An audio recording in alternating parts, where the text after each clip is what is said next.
Welcome to I'll Meet You There Conversations with Women Lighting Brave Fires, a podcast for midlife women reclaiming authorship of their lives, lighting fires, moving through doubt, and taking brave, imperfect action toward the things that light them up.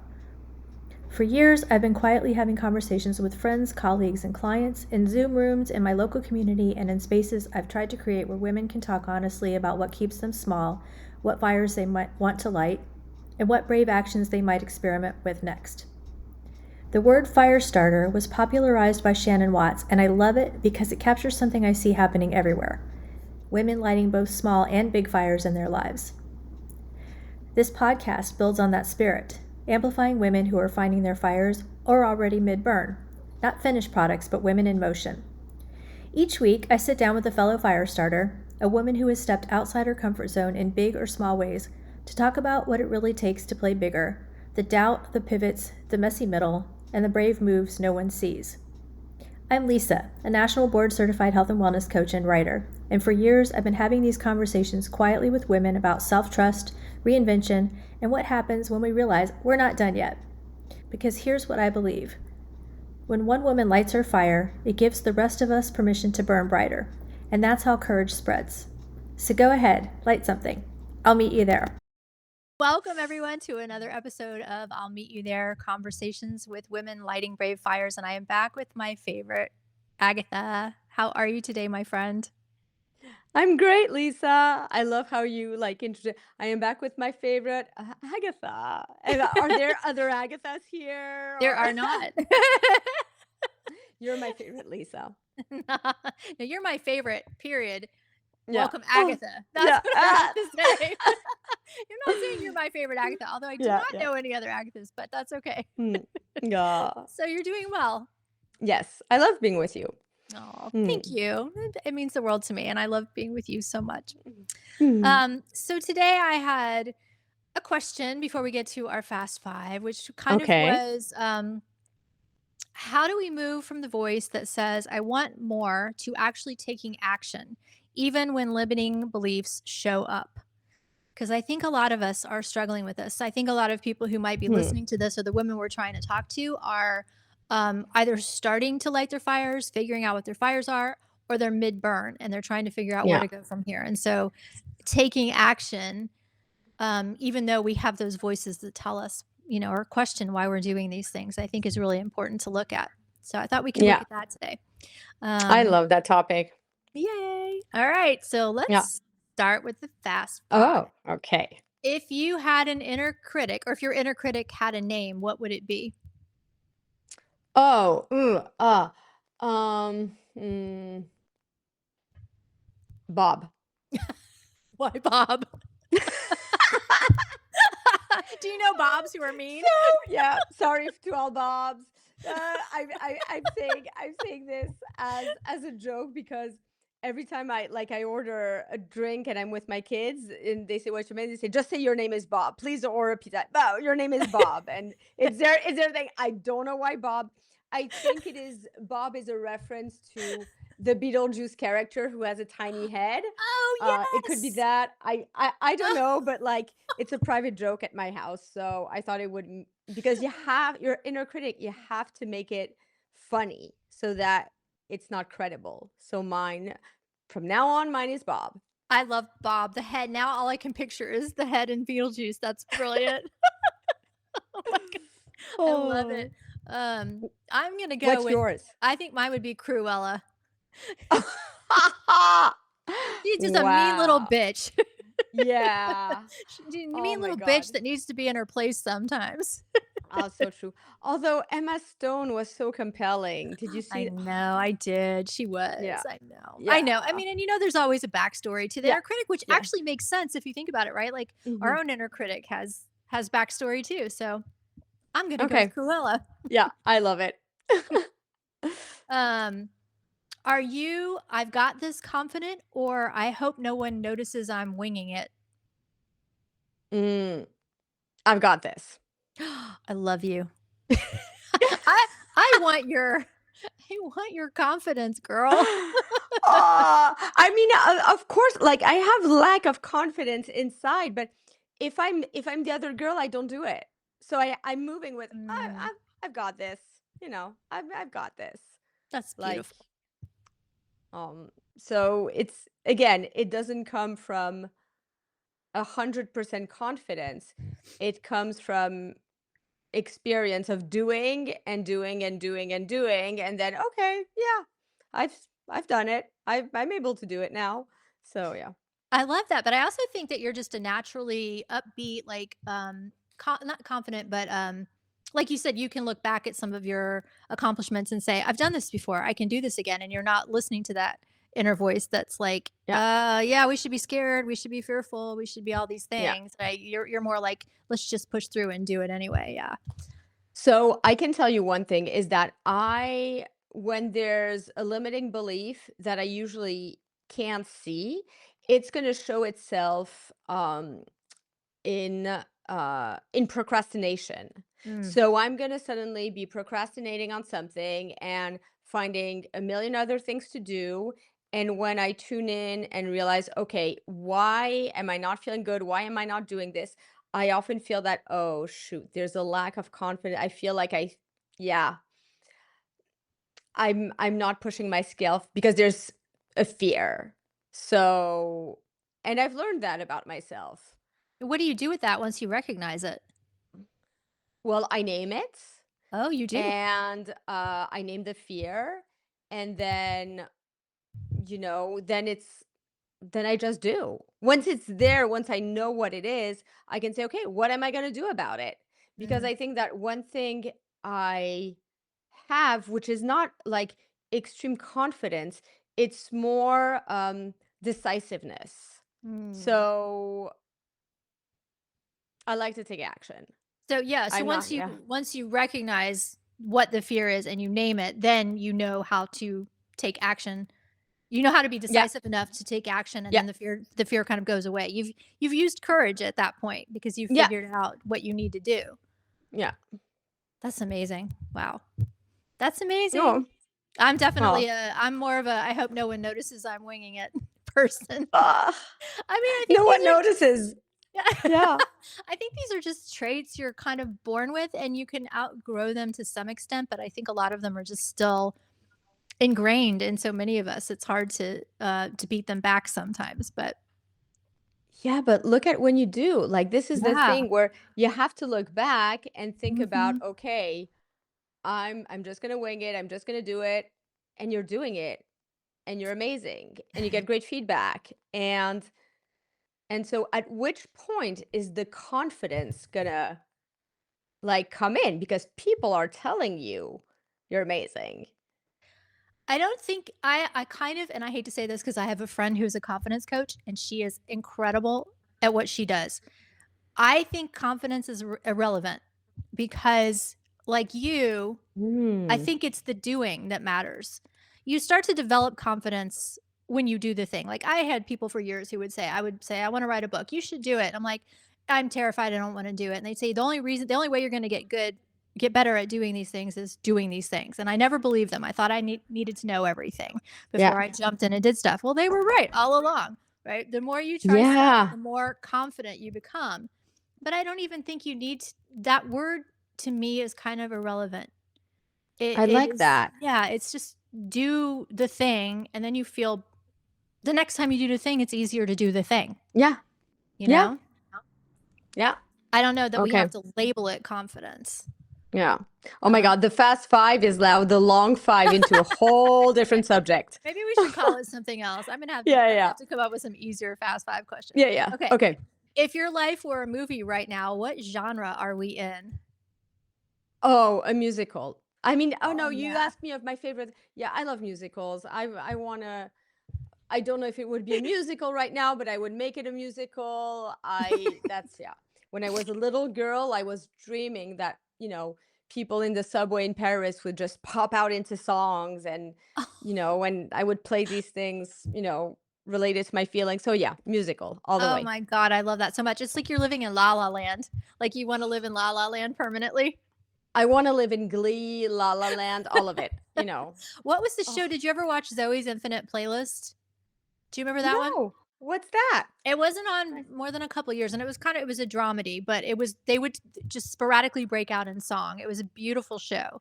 And they Oh, would just like all of a sudden people around her would start singing, and it was yeah. beautiful. Okay. Yeah. So what Um, about you? Genre. I mean, I love to laugh. It's probably my favorite thing to do, one of my favorite things to do, so it would have to be a comedy. It would have to Okay. just be, like, not slapstick comedy, but just Yeah. intellectual humor, fun comedy, yeah. Yeah. Yeah, I think I mean, life is too serious and too hard so much of the time, and we make it harder than I think it needs to be, and so I'm all about laughing and Yeah. comedy, trying to make light of things, yeah. Yeah. Yeah. I love How that. how many questions was that? It was 3. And cheers to our sponsor. Oh, I need to get my fountain Coke in here so we could share I one know. day. No. Oh, I'll do that next time. Um, what's something you've been about to start for way too long? Oh, oof.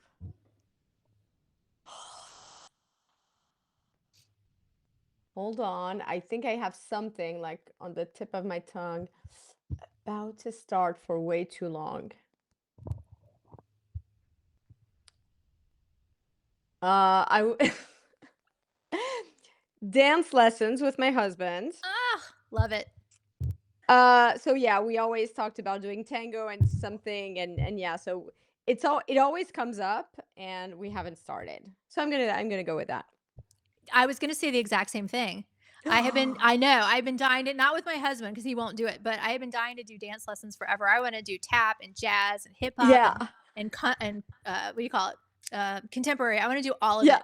And my new neighbor who moved in next door, she used to dance, and I said to her, "We have to go to a dance class together." And she's like, yeah. "Yes." So, same here. That's why I was all lit up when you said Oh dance. my God, Yeah. that's why. Okay, Too cool. bad we don't live near each other. We could do dance stuff together. That would be so Yeah. much fun. I would want solo, and I contemplating that. Tap dancing. I would love to do tap, and I think I Yeah. did take one class a while back, and then whatever. But yeah, Yeah, that's one I've always no. wanted to try. Yeah. Oh, we have to Okay. move next to each other. Okay, Yes, last I one. agree, I agree. What's something you would do if no one could judge you? Tap dancing. No, you know what? Musical theater. That would be the Oh, thing. yes. And I also looked at I don't know, like programs for adult, but yeah, I'm not a good singer, but I love singing musical theater. I love it, love it, love it. So yeah. Yeah. I think for me, it would probably be acting or something like that. Yeah, I think I've shied away from acting my whole life because I was too intimidated and too inhibited to try it, and, Ah, I took a class my mom took me and my sister to a class when I was, like, 6 and she was 4, and they said something like, "Melt like a candle," and I started to, like, freak out. I was like, "I don't wanna do this," 'cause I thought people were staring at me. yeah. I was 6 years old, and I thought people were staring at me and they were gonna judge me, and I just at that point knew that acting was not gonna be in my future. You know what? You should go to improv. You should do adult improv Improv is a whole classes. 'nother story, yes, and I'm dying to try that, yeah. Yep. Lisa, I want you to try improv. I think you would find yourself in improv. You think so? I think so because you're so connected to people, Mhm. and improv is all about yes and embracing what comes, and then whatever. I'd love for you to try improv. I don't know why. Yeah. I have a intuition there. Mm. So It's been I'm on my list for yeah. a long time. Yeah. Okay. Yes. So I maybe you're inspiring me. Maybe I'll sign up for a class this week. Yeah. I've been wanting to do this forever. I've been too nervous to do it, but I don't know. You're like I'm in my 50s and I'm like, fuck it. I'm tired of being nervous to try all these things. Oh my god. Yeah. Please do it. Let's pause the podcast and do some research on that. Okay. um um okay, so I think that was 5. So yeah. the original question was, how do we move from the voice that says, I want more, to actually taking action, even when limiting beliefs show up? Hmm. Um, yeah. So first of all, I love that. And we talked about versions of this on in previous episodes. It always Mhm. comes up, but I want to ask you this. Can you share a moment in your story, in your past, where limiting beliefs came up and you overcame the limiting belief. Absolutely, I have a lot of them, but one of the bigger ones came when I became a coach back in, I think it was like 2015. And it was it was a fairly, I won't say easy, but it was all online. It was pretty structured, but there wasn't any interaction with other people. So then they offered the same course again to become a master health coach, and I had to interact with people in Zoom rooms and things like that. I had to take an oral skills exam, and then when I wanted to get my board certification, it was really intimidating and overwhelming because I'm not a good multiple choice test taker. I've always, like, done Mhm. really well on, like, I've been a writer most of my life, so I've done well on essay exams. Multiple choice exams scare the shit out of me. And I was like, "This is a board certification exam. You walk in, they pat you down, you can't bring anything in with you. It's Yeah. terrifying." And I You're studied like, for it. "What? I cannot bring something to cheat?" No, no, nothing. I mean, literally, they're, like, patting you down. It's, Yeah. like, really freaky, and it's really intimidating, and I'm like, "I'm gonna go sit in this room for 4.5 hours and take this 150 question," and I'm like, "I can't take multiple choice exams. What are you doing?" But I was so in love with the material, and I Mm. I enjoyed every minute of studying the material and working with the people that I had worked with, and I felt like I had learned so much that I was able to drop the concept of, if I don't pass this exam, I failed. I'm a failure. And just say, you studied this, you learned it, you loved it. You can still apply it with clients even if you Yeah. don't pass this exam. So Yeah. just show up and try it. You have nothing to lose. And so the fear was there, but I did it anyway. And it felt incredible to, get out of my head and stop letting that limiting belief keep me from trying stuff out. Yeah, I love that. If you see me, like, looking at it, I'm taking notes when we talk. I don't know if you like know, but I always like taking notes, like coaching notes, and I wrote, like, when you said I dropped that concept and I did an arrow and say, oh, she redirected, Mhm. basically on what the belief was about, and it was the material, and it was not about you anymore, So it's so interesting. Yeah. Yeah. Yeah. I mean, And making it about other people or other, how can you serve or what can you take with what you know to serve other people? It takes that impetus off of me to have to get it right yeah. because I'm trying to help others, right? Yeah. Yeah. And are you in a phase like that now about I want to play big about something and I have limiting beliefs? Oh yeah. Every time I do a podcast, girl. um, Podcast, every time I post anything on Substack, it's what you said earlier about procrastination. I am the master procrastinator. And a lot Mhm. of that is, I'm judging myself before I'm even giving anybody else the chance to judge me, right? I think that's like Yeah. a lot of people do that. We judge ourselves to the point of, I'm just not even going to put it out there. So, like, every time I try to write a post or something on Substack, I write and write and write and edit, and then I don't put it out there because it just doesn't sound good enough. I'm still stuck in that. Mhm. It's comparison syndrome, it's imposter syndrome, it's all those things that come up um, that look like procrastination, but it's more than Yeah. procrastination. Yeah. Well, you say you have that. What are you doing with the episodes week after week? Slowly posting them. Yeah, Yeah. I mean, it gets easier. I mean, it is what we talked about, like, with confidence. It's not confidence, but it is easier to do it. It's more like, okay, I've put out 3 now and I have 1 waiting, and um I don't have to analyze it to death. I can just put it out there and let it be. Yeah. Yeah. And I think it's what you were talking about, like, earlier during the Fast 5, is it's not about confidence, it's about doing. Mhm. And right now you're just doing. We are doing, you Yeah. know? It's courage, right? It's courage, and it's like, it's exciting. If I can remember, and we've talked about this many times, if I can remember the big why. Like, why am I Yeah. doing this? And then I get excited about it, right? I can move into excitement and joy and fun and play and get out of perfectionism, imposter syndrome, comparison syndrome. I can get out of all those and just do the thing for the sake of doing it because it's so joyful to do it. Like, I love spending time with Yeah. you. You Yeah. know, I I love mean, that, spending time with you, and I want us to reach women so they yeah. can start to play bigger or do whatever it is that they are feeling called to do or feeling like fires they want to light. And so, why do I get stuck in that mode of it needs to be perfect? It needs to be this, it needs to look like that. It just needs to be, is what it It needs. needs, yes, it Yeah. needs to be. And I think that anybody seeing this particular segment of this video we're recording is just going to see, wow, she just did 5 episodes. She's doing, Mhm. you know, and at the end of the day, like it's like kudos to you. And Mhm. imagine if you inspire just one woman, one to do a podcast, write an article, have a tough conversation and just do. Yeah. That's huge, right? I mean, that's everything because I think that's what we're trying to do is um, help women step into these spaces where they don't feel comfortable being by Yeah.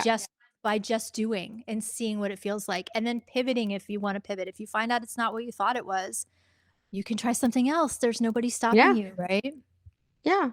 Yeah. And let's say we do this podcast and or video. I mean, it's not are we on audio only or it's just video? I don't No, even know. You're it's him. video. Yeah, it's only video. Um, Okay. So, and we do. And let's say at the end of the day, like 10 episodes, or I don't know if at the end it's at whatever, um, it doesn't reach the audience we want. Okay, hypothetically. Uh, what is going to be our takeaway? that we did it, right? Like we tried. We tried. We're not going to, first of all, we're not going to find our fire if we don't get out there and try something that's Yeah. interesting to us that we think we want to try. Um, we'll never grow Yeah. from, we won't be able to learn anything if we're not out here trying. We certainly won't grow if we're not out here trying. Yeah. Um, yeah. And so I don't know. Success, I'm writing a blog post about or a Substack post about Yeah. success right now because it's such a success to me is matching your core values with your actions. Yeah. I like that. So, right. So it's not about, am I a successful podcaster? Am I a Yeah. successful writer? Am I a kind person? Yes, because I treat people kindly. Am I, do I believe in justice and fairness? Yes. Things like that. Yeah. If I have lived those core values throughout my life, then I'm a successful person. And that's Yeah. important to note because if you're already successful, then you don't have to reach these ridiculous levels of success that society tells you need to reach. Yeah. Absolutely. Um, I'm thinking I wanted to sound smart and I had this Albert You are Einstein smart. quote that I used to, no, but when you quote somebody, you're like, oh, no. Anyway, I had an Albert Einstein quote that I used to use a lot before I had my James Clear quote in my email signature. And it was about success and oh yeah, yes, it's, I think it's try not to become, well, it's a man. I translate it. I say person instead of man, but in quote is his man. Try to become a person of success, but rather become a person of values or something like that. And Mm. I loved it. I loved Oh, it. I got to look that one up. That would be good for Yeah. the post. Thank you. Yeah. Yeah. But I Look mean, it up, fine tune. And yeah. truthfully, if you think about it, think about people who are successful, but they are not happy, like outwardly successful, but they're like the most unhappy people you've ever met. They're Yeah. stressed out, they're Yeah. overwhelmed. It's like, is Yeah. that truly success just because they have something by their name? Does that make them I know. successful? Yeah, no, but I mean it's true. Like when we think success, first of all, we think material success. That's a big Right. one that comes in. And then, okay, are you happy? Not, yeah. a lot of people with a lot of success. You can see the lives of movie stars who have ended abruptly because Right. there's depression. There's also, anyway, yeah, Expectations. yeah, we Yes. can go on a tangent there. Yeah. Um, yeah, but I mean, I just want to take the opportunity to say that I'm so like amazed by you. And because truthfully, before you asked me, oh, can you be a guest on my podcast? Like, oh, I want to try that. I want to try podcasting. It's been on my Aw. yeah, list of things I wanted to try. And the fact that you're just like, okay, let me put on my big girl pants. I'm doing this. And I'm asking a guest to come. And I'm like, oh my God, I'm so lucky. I'm so Aw. lucky that you just did it. Aw. Well, I wouldn't have done it had you not agreed to do it with me. So give yourself Mm, credit there. you know what? You would have. You would have, Lisa. Well, It would have been different. You would have. I can guarantee you, you would have. You had made so many great bonfire connections and all of that. You would have. It would. It and it can still happen in many different ways. But you would have. You would that have. You were already on that train of okay, I'm gonna do it. that's But very thank you. it's just way funner with me. Well, there's no question about that. There's no question. I mean, why did you want to do a podcast? um, I think it was well, first of all, when I thought podcast, I thought audio. I didn't think when you talked about it that it would be with our faces. Yeah. so so I was like, that's great. I don't have to put makeup on and it can just be a conversation. We can still Uh do that. yes, thank you. Like every Tuesday it's like, okay, I face fair. know. Anyway, so so I really like the medium. I like listening to podcasts.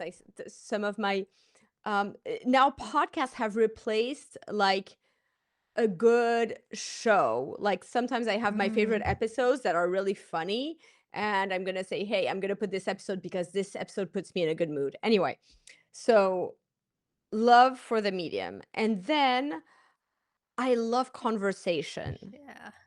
And I think that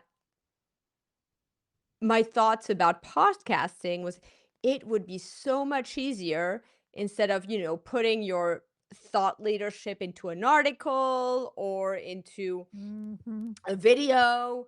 It would be so much easier in a conversation, and I felt like that's sort of what you get in a podcast. And I feel like some of the like best moments I had with other women were with those kinds of conversations.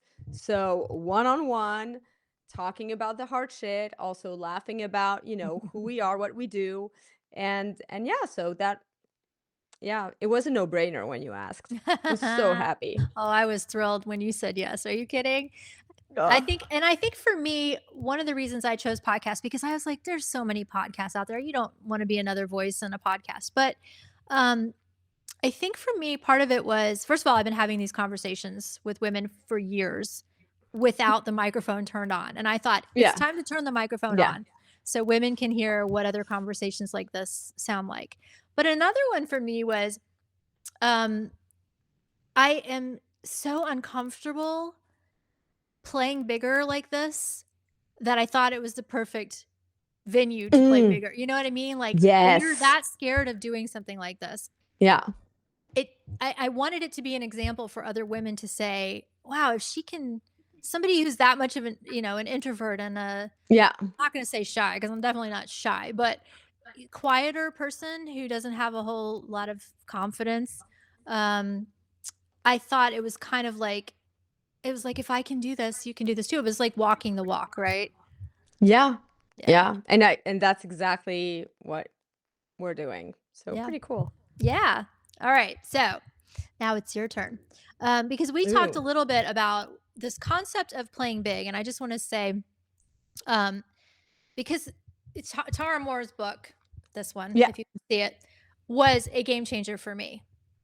Mhm. Um, and it really changed, it shifted things for me. It completely changed how I think about what it means to play bigger in my life. And it wasn't that I went out immediately and made a huge change, but it planted something in me. I felt acceptance and excitement. I was fueled. I was ready to move. And it was kind of like, it didn't feel like a concept. It felt like permission. Um, it wasn't that I said and believed I could do everything. It was that I started to believe I was allowed to try. Aw. Yeah, and I was in therapy at the time that I discovered this book, and so it was really a game changer for me. But you were talking about how the concept of doing is not tied to playing bigger. So tell me more about that. Um, yeah, so I think, yeah, we were talking before we started the episode on this topic, and I was reflecting on moments that were decisive in me making a transition happen, and doing something that I was not used to doing or wanting more, etc. And I think that for me, it often came in, like, almost in times of distress, where something happens, and I'm going to give an example, where something happens and I see an injustice or something and I need to do something about it. Whether it happens to me or to someone else, but like, okay, this is happening.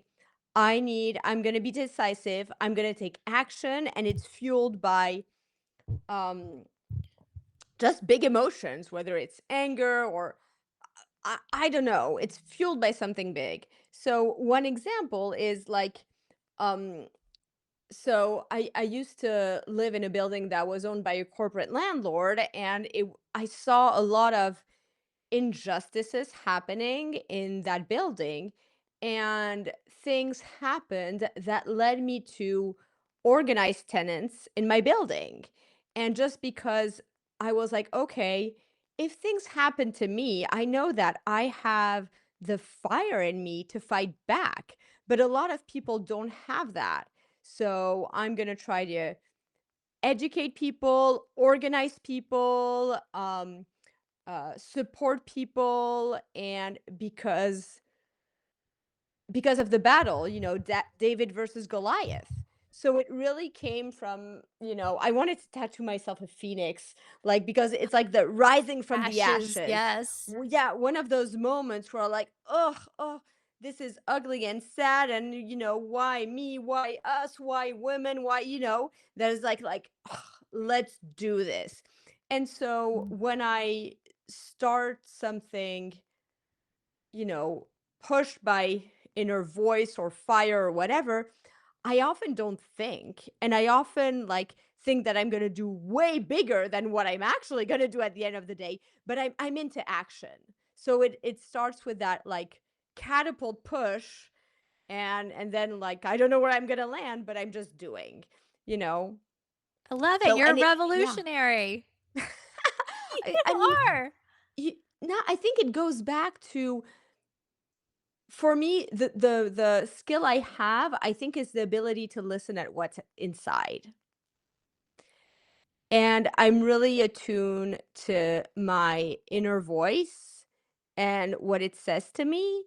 And then my problem is, then I can want a million different things. So I have to channel Mm. and make good decisions, and also filter, all the things that I want to do. But I know what that voice is telling me to do. Yeah, so the action, it alleviates the anxiety. It's like if I jump in and do Yeah. something, I will just feel better. I know I will feel Yeah. better. Yeah. I mean, the anxiety has always come, and pre-meds, the anxiety has always come in moments of inaction, in moments Mhm. of, or, okay, I have all these different things to do. I don't know where to start, but I I don't know my why in that moment. So I have to remember why I want to do what I need to do, and then just do.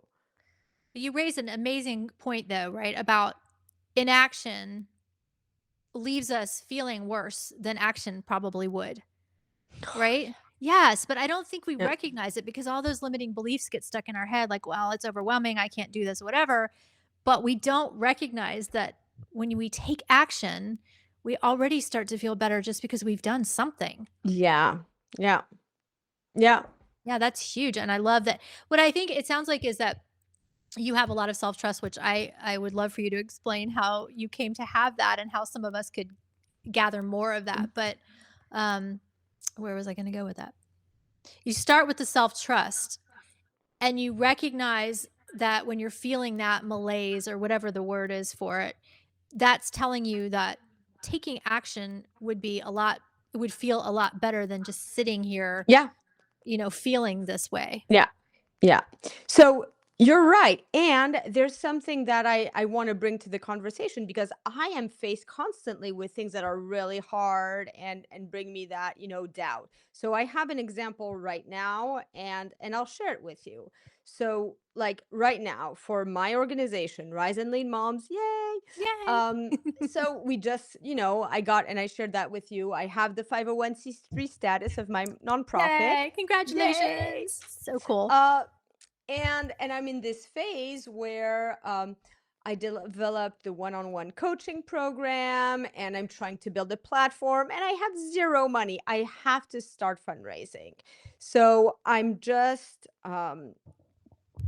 and I did I tell you about my my blockage around fundraising or not? I can't remember if I Yes, a told you little about bit, but that. I Yeah. don't know that people here know, so you might want to Okay. talk about it a little bit. So basically, I'm also working with my own coach who's telling me, okay, you have at some point to get that seed money and you need it. There are some things that you cannot do without the money. So you have to make those phone calls and start asking for money. And it's normal because you have a mission. It's not about it's not about you. It's about the value you're gonna bring to support social impact moms through coaching. And so I can talk about it. I know it. I've talked about it with in many different networking situations. When it comes to making that phone call to ask for money, blocked, impossible. I wouldn't do it. I would not do it. And then I was doing a little coaching exercise around creativity, and it was talking about what is a blockage you have around creativity. And as I was journaling about it, I'm like, I don't have blockage in creativity. I do have a blockage about fundraising, however. And then I'm like, can I spin it differently? Can I find a creative way to do fundraising? And I started asking myself, okay, what would be authentic to me? And what is authentic is not asking people making those calls that people know. What is authentic is going back to the reasons why I did Rise and Lead Moms and thinking about the moms and the caregivers and the women who have inspired me, who I would love for them to support the organization because they fucking inspired me, because they're the reason I'm doing that, whether they're in social impact or not. But because so many women have supported me, I'm like, oh my God, can you imagine if their name was on my website because they were founding members? So I turned that into a video. Okay, I did do a million different takes that I'm gonna send and that I started sending. I just started, again, I'm always late. I just started doing that. But now, Lisa, here's my issue, and I'm bringing that to the table. What if I'm sending those videos? What if nobody donates? No one, crickets. My friends, my soccer mom friends, what if nobody donates? What if? So I'm terrified. I'm gonna do the Well, little but I'm can terrified. yeah, but can you answer that? I mean, what if that happens, which is not gonna happen, but what if it does? What does that mean?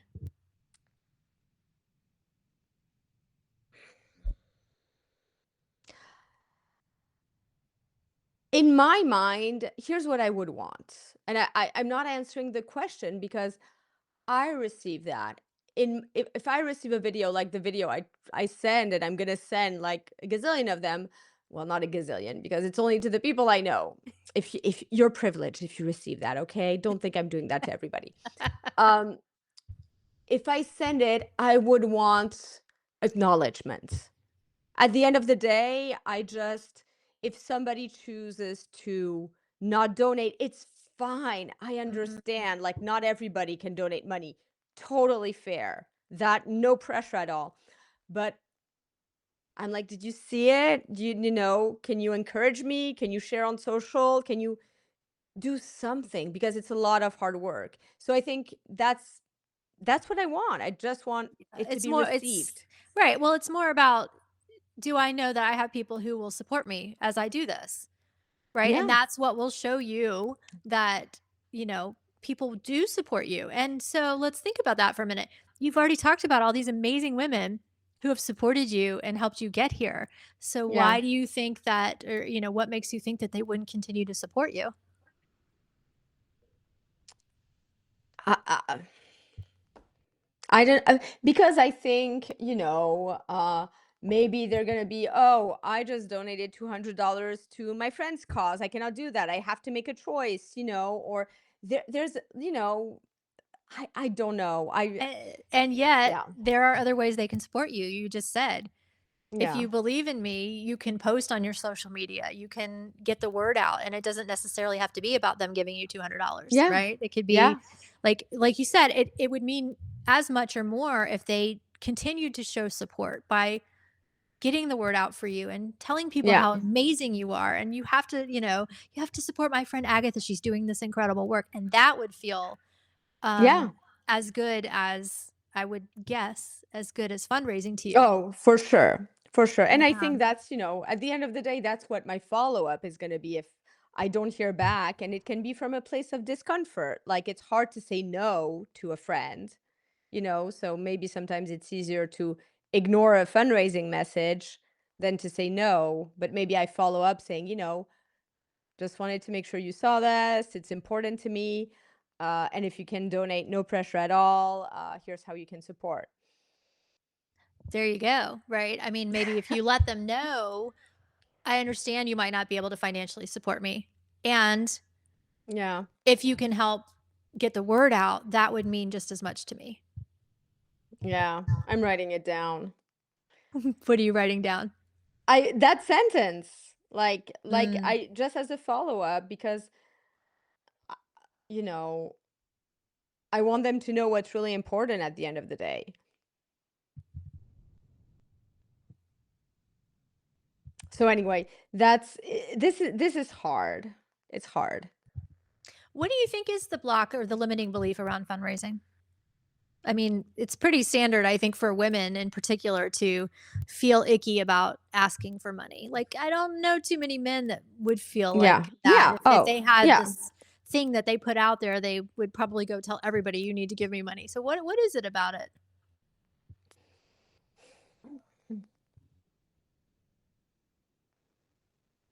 I think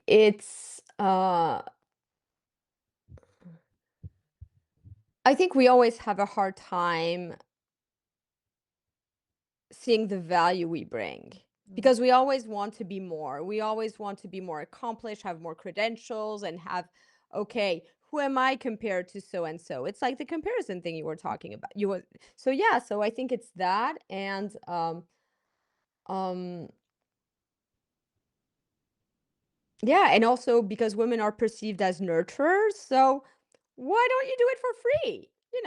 Right. Hey, It's you're just supposed another to care for thing. everybody for Right. It's free, just another thing to you add know? to the table that you do for free. Yeah, Why not? exactly. Right. You have a Yeah. vagina, so that's what you do. Well, and those are such huge limiting beliefs that even if you're a feminist and even if you're a rebel, because I am both of those things, this still stuck there, right? Those ideas are still stuck there. They are so prevalent in society that I mean, it shouldn't be this hard at this point, Yeah, especially if you're a feminist and a rebel. It shouldn't be this hard. yeah, Like when I started charging clients, I was like, oh, I charge this. And I felt bad about it. I'm like, wait a minute, but yeah, I have my board certification, my national board certification, and I'm yeah, terrified to ask somebody for money. What yeah, man do I know in my life that would be afraid to say, I charge this and yeah, just let it be, right? I don't yeah, know one. And so these messages are still so powerful and hard for women to overcome when we, even when we trust ourselves, even when we know ourselves, they're still hard to overcome. yeah. Yeah, no, that's right. It's funny because I was reflecting on, because I used to be a marketing consultant, and so I had my like price range and all of that, and I came to a point where I was quite successful in what I was doing, where I could say no to clients. It was like, okay, this is my bandwidth. I don't have to say yes to everyone, and so I was sort of picking and choosing. And I loved, of course, working with women business owners, but I practice saying this to clients I didn't want to work with. This is how much I charge. I understand I'm expensive, but you know, sorry if you can't afford it. That's the value I bring to the table. And of course, we also have to see if we're a good match. So the fact that I could practice doing that and seeing that people still wanted to work with me, then I started doing that to other clients, the one I really wanted to work with. And you know, it was great just to see that I had the same response rate when I increased my prices and I said, hey, I'm expensive. This is the value I bring to the table, because I had practiced it, with no um how do I say, not no risk. What's the word I'm looking for? Anyway, you know what I'm saying. Yeah. Yeah, but I'm curious then, how could you take what you learned from those experiences and apply it going forward with the nonprofit? Ugh, I mean, I can apply it. And that's great because I'm doing it right now, because I'm also changing the revenue model of having clients fully funded to having part of their coaching subsidized, because they need to have um, money in the game as well to be full Mm, participants. So I'm changing that and realizing that even social impact moms who could have less means, they have to put that money towards themselves. It's an act of love, and I'm yeah. just going to push for more education on the values of coaching when you're a social impact mom. So I think that's how I'm bringing it. Now bringing it to fundraising is different, and I'm going to do what I have to do. I love the message I'm starting to put out on the videos that are slowly trickling in, and yeah, and we'll see how it goes. You know what? I'll share next week. Okay? Oh, great. I would love that. Share it with everybody. That would be great. I Yes. love it. And maybe it just takes some time. Like, I mean, I imagine when you started practicing with your clients, when you were doing the marketing consulting, it did not feel great in the beginning, right? But then the more you did it, the more repetition, it got a little easier and a little Yeah. easier. I mean, selling myself has always been the hardest thing. Like, I would love to be, an employee at Rise and Lead Moms, and no, I love that it's You my, wouldn't. but no, but in a way, if I had to talk about it and fundraise for it as if it were not like my baby, it would be so much easier. Okay, tell me more about that. If you didn't have to sell yourself, but you only had to sell the nonprofit, how would it be different? Because if I were to, because right now I'm also talking to my network, and it's also about supporting me, because we know that when we fundraise in a nonprofit, we start with our inner circle, and our inner circle is not going to give necessarily because of the mission. They're going to give because of you. Mhm. That's what they're going I to see. do, to support you. So as I go into phase 2, fundraising with people I don't know about the mission, I don't think I'll have problem doing that. But this inner circle Ah, phase, because I'm gonna take it like a personal rejection, if I don't hear yeah, I back. see that. Okay. So yeah. That makes sense. It's more the fear of, right, being rejected by people who I know and Hmm. respect. Yeah.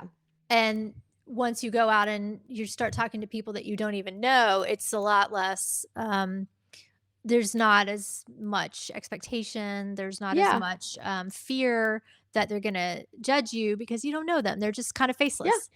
And it's whether or not they align or not. If they align with the Right. mission, I can talk about the mission. If they don't align, they align with something else, then go somewhere else. So yeah. Yeah.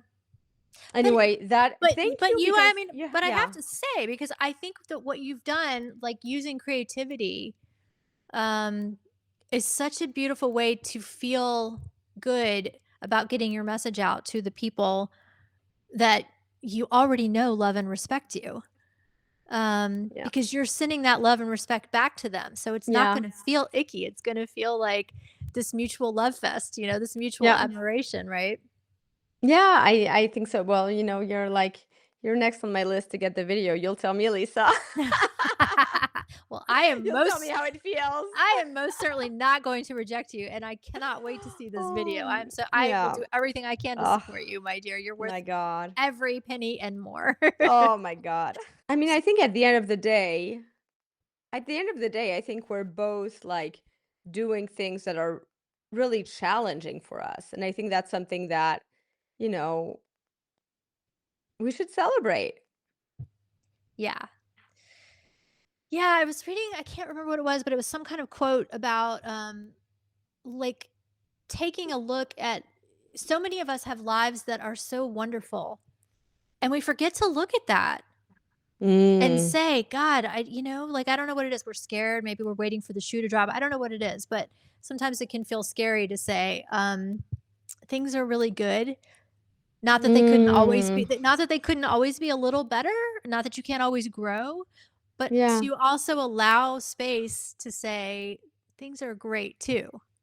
yeah, yeah. Yeah. I like that. So I was going to put out sort of a call to action for listeners to say, if there's something in you that's been quietly asking for more, what's one small step you'd be willing to take, even if you don't feel fully ready? Hmm. I like that. I Yeah. think it makes me think about like something you said in a similar way in our first episode. But I like ending with, what is one small step you could do? Because it's Yeah. all about doing. Yeah. So light your fire, take one brave step, and we will meet you there. Oh, I love it. Thanks for being Thank here you, with me as Lisa. always. Thank you, my friend. You're the best.